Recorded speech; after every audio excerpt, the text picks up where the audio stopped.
Welcome to TTG Tidbits, a series where we cover quick tips and tricks to help improve your DIY digital marketing skills in 2 minutes or less.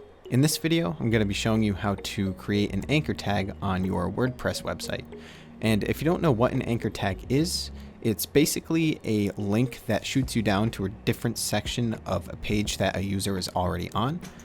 And this can be helpful if there's a form or a call to action that you want people to be able to have instant access to. So let's say in this case, I want to add a button here to the top of this page I've created that takes you straight down to this image gallery of cats and dogs. I'll be showing you how to do that, and it's a pretty simple task to complete. So the first thing you're going to want to do is scroll down to the approximate section of your page that you want people to be taken to when they click on the link.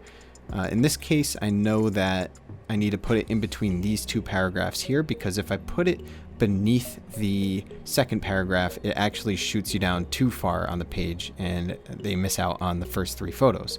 So this is something that you'll probably have to play around with a bit and just kind of do some trial and error with, because each site differs, and it also differs depending on what size screen you're on as well. So to get the code added, you're just going to want to find the section that you want to add the block to. And then you're going to want to add the custom HTML block here.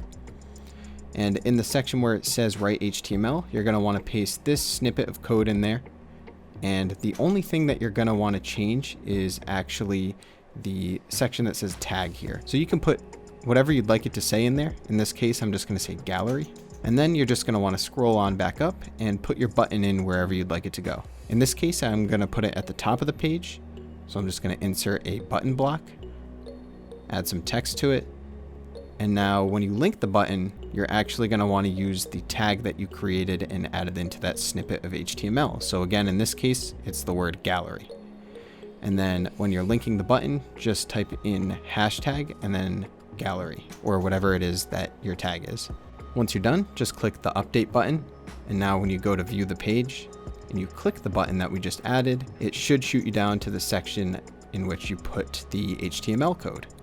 Be sure to like the video and subscribe to our channel for more tidbits in the future. If you have any questions, be sure to leave them in the comment section below.